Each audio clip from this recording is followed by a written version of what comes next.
नाश्त्याला किंवा मधल्या वेळेत खाण्यासाठी काहीतरी चटपटीत बनवायचे, पण बनवायला जास्त किचकट नको, अजिबात झंझट नको, तसेच कमी वेळात आणि कमी खर्चात तयार होणारं असावं.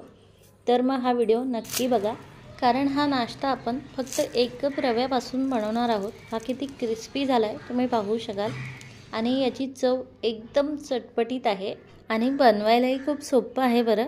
नमस्कार, मी अमृता. कणेक कुकिंग विथ अमृतामध्ये तुम्हा सर्वांचं खूप खूप स्वागत. बऱ्याचदा आपल्याला नाश्त्याला काय बनवावं सुचत नाही, तर कधी आपल्याला काहीतरी चटपटीत खाण्याची इच्छा होते, पण काय बनवावं सुचत नाही. तेव्हा तुम्ही आजची आपली ही रेसिपी ट्राय करू शकता. खूप सोपी आहे बनवायला आणि खूप कमी सामानात कमी वेळात तयार होते.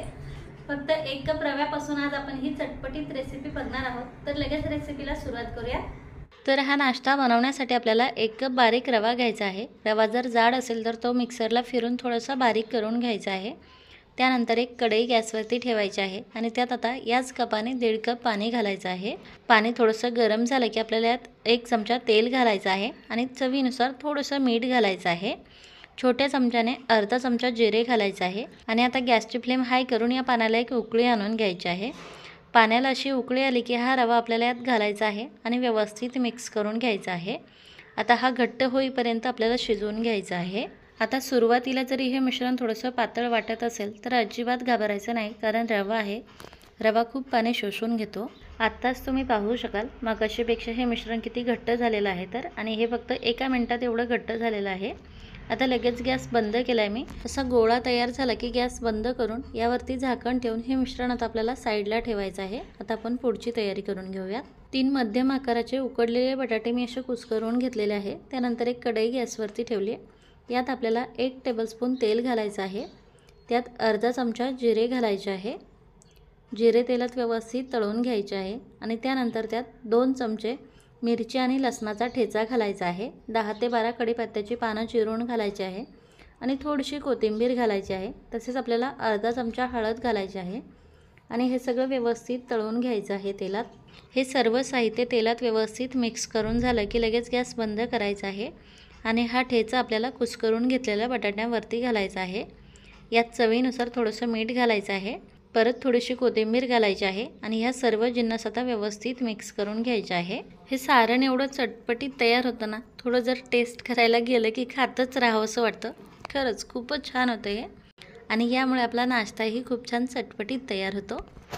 आता सारण सगळं व्यवस्थित मिक्स करून झालेलं आहे आणि हे किती डिलिशियस दिसते तुम्ही पाहू शकाल. आता हे सारण आपण साईडला ठेवूयात आणि पुढची तयारी करून घेऊयात.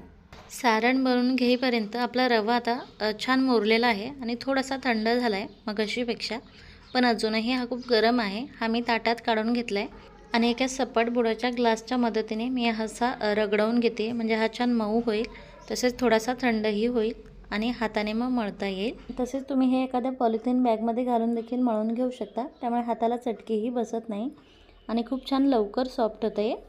आता हे थोडंसं थंड झालं आहे तर हाताला मी थोडंसं तेल लावून घेतलं आहे आणि हे आता व्यवस्थित मळून घेते. याचा एक गोळा बनवून घेते. अशा प्रकारे हे शिजवून घेतल्यामुळे खूप छान सॉफ्ट होतं, त्यामुळे याला जास्त मळायची गरज पडत नाही. आता या मिश्रणातलं अर्धं मिश्रण घेऊन मी याचा एक गोळा बनवून घेते आणि आता आपल्याला पोळीसारखं हे लाटून घ्यायचं आहे, त्यामुळे याला थोडंसं चपटं करायचं आहे आणि पोळपाटाला तेल लावून त्यावरती असं हाताने थापून घ्यायचं आहे किंवा लाटण्याला तेल लावून लाटण्याने असं लाटून घ्यायचं आहे. पोळपाटाला तेल लावून घेतलं आहे त्यामुळे हे पोळपाटाला चिटकत नाही, पण तुमचं जर मिश्रण पोळपाटाला चिटकत असेल तर एखाद्या पॉलिथिन शीटला तेल लावून त्यावरती देखील तुम्ही हे लाटून घेऊ शकता. आता आपल्याला याची जास्त जाड पोळी लाटायची नाही आहे. तांदळाच्या भाकरीसारखी आपल्याला याची पातळ पोळी लाटून घ्यायची आहे. पातळ पोळी लाटल्यामुळे नाश्ता छान क्रिस्पी होतो. आता आपल्याला याची चौकोनी पार्ट करायचे आहे. त्यासाठी मी हे साईडचं थोडंसं मिश्रण कट करून काढून घेते. ह्या साईडचं देखील मिश्रण कट करून काढून घेते, म्हणजे आपल्याला एकसारखे पार्ट करता येईल. आणि आता 3 कट लावून घेते मी याला. तुम्हाला हव्या त्या आकारात तुम्ही हा नाश्ता बनवू शकता. आता याचे असे चौकोन तयार झाले तुम्ही पाहू शकाल आणि किती पातळ आहे हेही पाहू शकाल. आता यामध्ये आपल्याला थोडंसं सारण भरून घ्यायचं आहे आणि त्यानंतर आता आपल्याला याच्या अपोजिट साईड जोडायच्या आहे. अशा प्रकारे तुम्ही पाहू शकाल. रवा आपण व्यवस्थित मळून घेतला की हे जॉईन करायला सोपं जातं आणि चिरत असेल तर रवा थोडासा मळून घ्यायचा आहे. त्यानंतर ह्या ज्या ओपन साईड दिसत आहे त्या आपल्याला अशा जोडून घ्यायच्या आहे म्हणजे आतलं मिश्रण बाहेर येणार नाही। आता हे छान फुलासारखं दिसतंय, तुम्ही पाहू शकाल। परंतु तुम्हाला हे जर असं जमत नसेल तर एकदम कचोरीसारखं सारण भरून देखील तुम्ही हे पॅक करून घेऊ शकता, किंवा यापासून अगदी मिनी समोसे देखील बनवू शकता। अजून एक बनवून दाखवते मी तुम्हाला। अजून एका स्क्वेअरमध्ये मी सारण भरून घेतले आणि त्यानंतर त्याच्या अशा अपोजिट साईड जोडून घेतले। हे असं व्हिडिओत जरी अवघड वाटत असेल तरी हे अजिबात अवघड नाही आहे। तसेच वेळही खूप कमी लागतो, खूप झटपट जोडले जातात हे। त्या सगळ्या साईड जोडून झाले की आपल्याला हे सर्व बाजूंनी व्यवस्थित पॅक करून घ्यायचं आहे आणि याला छान आकार द्यायचा आहे। आपलं दुसरंही फूल बनवून तयार आहे। किती सुरेख दिसतंय तुम्ही पाहू शकाल। राहिलेले देखील अशाच प्रकारे बनवून घेतलेले आहे मी। आता तुम्हाला जर हे अवघड वाटत असेल बनवायला तर थोडंसं मिश्रण घ्यायचं आहे, त्याचा गोल गोळा करून पुरीसारखं आपल्याला हे लाटून घ्यायचं आहे। त्यानंतर यामध्ये असं सारण भरून घ्यायचं आहे आणि पुरणाच्या पोळीसारखं याला व्यवस्थित असं दाबून घ्यायचं आहे आणि याच्या सगळ्या बाजू अशा व्यवस्थित दाबून झाल्या की हाताने याला थोडंसं असं चपटं करून घ्यायचं आहे। अशा प्रकारे देखील तुम्ही या सोप्या पद्धतीने हा नाश्ता बनवू शकता। आता हा आपल्याला तळून घ्यायचा आहे। त्यासाठी तेल आपल्याला व्यवस्थित गरम करून घ्यायचं आहे आणि त्यानंतर तेलात मावेल एवढा बनवलेला नाश्ता घालायचा आहे आणि व्यवस्थित तळून घ्यायचा आहे। आता लगेच आपल्याला याची साईड चेंज करायची नाही आहे। यावरती सुरुवातीला झाऱ्याने थोडंसं तेल उडवत राहायचं आहे आणि हे व्यवस्थित तळून घ्यायचे आहे आणि त्यानंतर हे थोडेसे तळले गेल्याच्या नंतर वरची साईड याची थोडीशी हार्ड झाल्याच्या नंतर आपल्याला याची साईड चेंज करून घ्यायची आहे, म्हणजे याचा आकार बिघडत नाही। तुम्ही पाहू शकाल आपण जो याला आकार दिलाय तो अजिबात खराब झालेला नाही आहे, जशाचा तसा आहे। त्यामुळे याला थोडंसं तळू द्यायचं आहे आणि त्यानंतर साईड चेंज करायची आहे। त्यानंतर दोन्ही साईडने हे व्यवस्थित तळून घ्यायचं आहे। त्याला तर हलकासा गोल्डन कलर यायला सुरुवात झाली, परंतु हे आतपर्यंत व्यवस्थित तळले पाहिजे। यासाठी आपल्याला याची साईड चेंज करत राहायचं आहे आणि हे दोन्ही साईडने व्यवस्थित तळून घ्यायचे आहे। नाश्ता आपला व्यवस्थित तळलेला आहे। छान सोनेरी कलरपेक्षा हलकासा डार्क कलर आला याला। हा मी काढून घेते। हा अजिबात तेलकट होत नाही, लगेच तुम्ही पाहू शकाल कोरडा झालेला आहे। लगेच आता हा काढून घ्यायचा आहे आणि दुसरी बॅच आपल्याला तेलात ॲड करायची आहे। यावरती देखील पहिल्याप्रमाणे सुरुवातीला झाऱ्याने तेल उडवायचं आहे आणि हे थोडेसे तळले गेले की त्यानंतर याची साईड चेंज करायची आहे।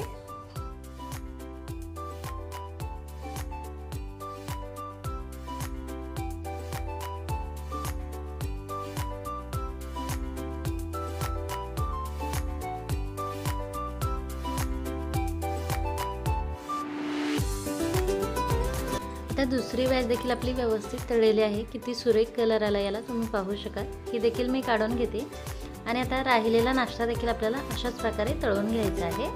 नाश्ता आपला रेडी आहे। रंग किती सुरेख आला आहे तुम्ही पाहू शकाल आणि हा दिसायला जेवढा छान दिसतो ना तेवढाच क्रिस्पी कुरकुरीत आणि एकदम चटपटीत तयार झालेला आहे। एक मी तुम्हाला तोडून देखील दाखवते। किती सुरेख दिसतोय तुम्ही पाहू शकाल आणि तेवढाच क्रिस्पी देखील झालेला आहे। आवाजावरून समजलंच असेल तुम्हाला। तसेच आतून किती छान चटपटीत तयार झाला आहे हे देखील तुम्ही पाहू शकाल।